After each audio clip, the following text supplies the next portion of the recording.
आज भारत और south Africa के बीच दूसरे टेस्ट मैच का 5वां दिन खेला गया और आज का दिन बेहद रोमांचक रहा।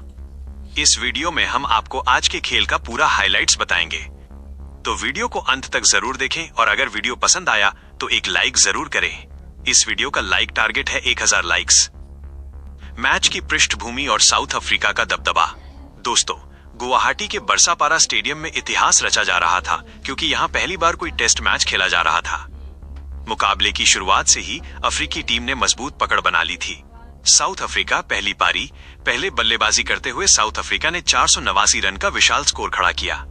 इस पारी के हीरो रहे सेन मुथमी, जिन्होंने शानदार शतक जड़ा। उनके साथ मार्को यासन भी शानदार फॉर्म में थे और 93 रन बनाकर आउट हुए। दोनों की इस मजबूत साझेदारी ने भारत पर दबाव बढ़ा दिया।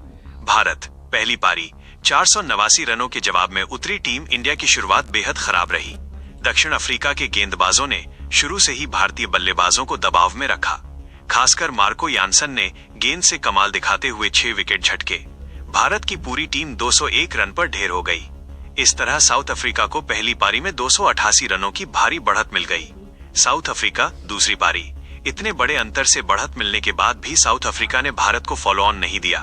दूसरी पारी में दक्षिण अफ्रीका के बल्लेबाज क्रिस्टन स्टब्स चमके। उन्होंने 94 रनों की दमदार पारी खेली और टीम को 5 विकेट पर 260 तक पहुंचाया। इसके बाद अफ्रीकी टीम ने अपनी पारी घोषित कर दी। इस तरह भारत के सामने 549 रनों का पहाड़ जैसा लक्ष्य खड़ा हो गया। 5वें दिन की शुरुआत। भारत को शुरुआती झटके। अब मैच का अंतिम दिन बचा था और भारत को या तो चमत्कारिक बल्लेबाजी करके मैच बचाना था या कोशिश करनी थी कि मैच ड्रॉ तक पहुंच जाए। लेकिन दिन का खेल खत्म होने तक भारत के दोनों ओपनर यशस्वी जायसवाल और केएल राहुल सस्ते में आउट हो चुके थे। इससे टीम की उम्मीदों को बड़ा झटका लगा। क्रीज पर साई सुदर्शन और नाइट वॉचमैन के रूप में कुलदीप यादव मौजूद थे। रोमांचक मोड़। किस्मत ने दिया भारत का साथ। अगले दिन की शुरुआत साउथ अफ्रीका के आक्रामक गेंदबाज मार्को यानसन के साथ हुई। पहला जीवनदान, नो बॉल। यानसन ने साई सुदर्शन को एक शॉट ऑफ लेंथ गेंद डाली, जिस पर सुदर्शन ने बल्ले का किनारा दिया और गेंद सीधा कीपर के हाथों में चली गई। अफ्रीकी खिलाड़ी खुशी से झूम उठे, मगर तभी टीवी अंपायर की जांच में पता चला कि यानसन नो बॉल फेंक बैठे थे। ये भारत के लिए बड़ी खुशकिस्मती थी। सुदर्शन आउट होने के बावजूद बच गए। दूसरा जीवनदान, कैच ड्रॉप। इसके तुरंत बाद स्पिनर हार्मर की एक गेंद पर कुलदीप यादव ने स्लिप में आसान कैच दे दिया, लेकिन मार्कराम ने उसे टपका दिया। ये भारत के लिए एक और जीवनदान था। लगातार झटके, हार्मर का कहर। लेकिन ये राहत ज्यादा देर तक नहीं चली।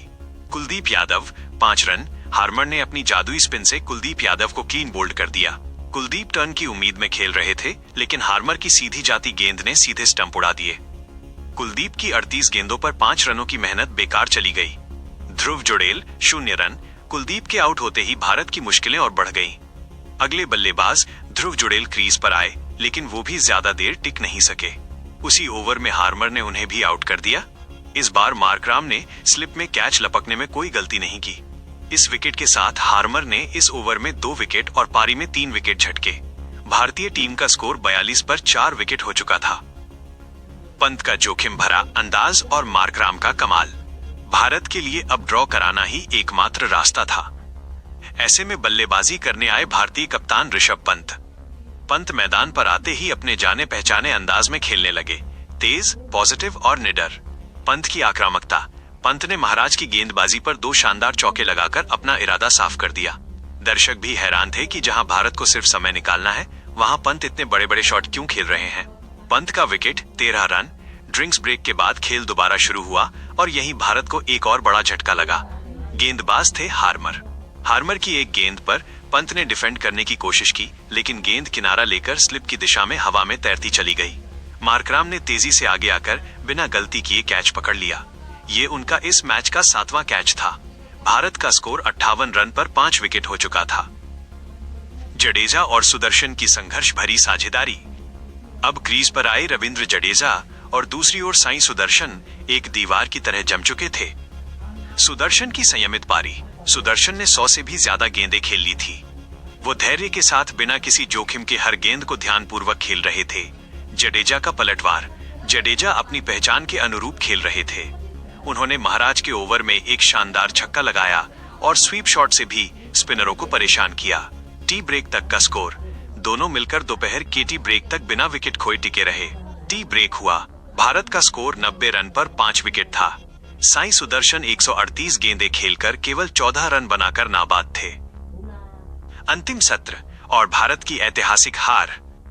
टी ब्रेक के बाद जब दूसरा सत्र शुरू हुआ, भारत के लिए हालात पहले से ही मुश्किल थे। सुदर्शन का अंत 14 रन। गेंदबाजी के लिए आए सेनुरन मुथुस्सामी। उनकी एक ऑफ स्टंप के बाहर फुल लेंथ गेंद पर साई सुदर्शन ने डिफेंस करने की कोशिश की, लेकिन गेंद ने बल्ले का मोटा किनारा लिया और स्लिप में खड़े मार्कराम ने अपना 8वां कैच पकड़ा। सुदर्शन की 139 गेंदों की जुझारू पारी 14 रन पर समाप्त हो गई। सुंदर का विकेट। साउथ अफ्रीका के स्पिनर हार्मर का कहर अभी खत्म नहीं हुआ था। उनकी गेंद पर वॉशिंगटन सुंदर किनारा लेकर स्लिप में मार्कराम के हाथों कैच आउट हुए। मार्कराम का ये मैच का 9वां कैच था और हार्मर का ये 5वां विकेट था। भारत का 7वां विकेट 130 के स्कोर पर गिर चुका था। जडेजा का अर्धशतक और स्टंपिंग। जडेजा ने संघर्ष करते हुए अपना अर्धशतक पूरा किया, लेकिन अगले ही पल एक बड़ा शॉट खेलने की कोशिश में वो महाराज की गेंद पर स्टंप आउट हो गए। पारी का अंत है। इसके बाद आए मोहम्मद सिराज, जिन्होंने अपने अंदाज में बड़ा शॉट खेलने गए, लेकिन बाउंड्री लाइन पर खड़े मार्को यासन ने शानदार कैच पकड़कर भारत की पारी का अंत कर दिया। भारत की टीम सिर्फ 140 रन पर ऑल आउट हो गई। परिणाम, साउथ अफ्रीका ने मैच को 408 रनों से जीत लिया। ये भारत के टेस्ट इतिहास की सबसे बड़ी रन अंतर से हार बन गई। इतना ही नहीं, इस जीत के साथ साउथ अफ्रीका ने भारत में खेली जा रही टेस्ट सीरीज को भी 2-0 से क्लीन स्वीप कर दिया। ये भारतीय क्रिकेट के लिए बेहद निराशाजनक दिन था और साउथ अफ्रीका के लिए एक ऐतिहासिक उपलब्धि। बाकी दोस्तों, आपके हिसाब से टीम इंडिया की इस हार की सबसे बड़ी वजह क्या है? अपनी राय कमेंट में जरूर बताइएगा।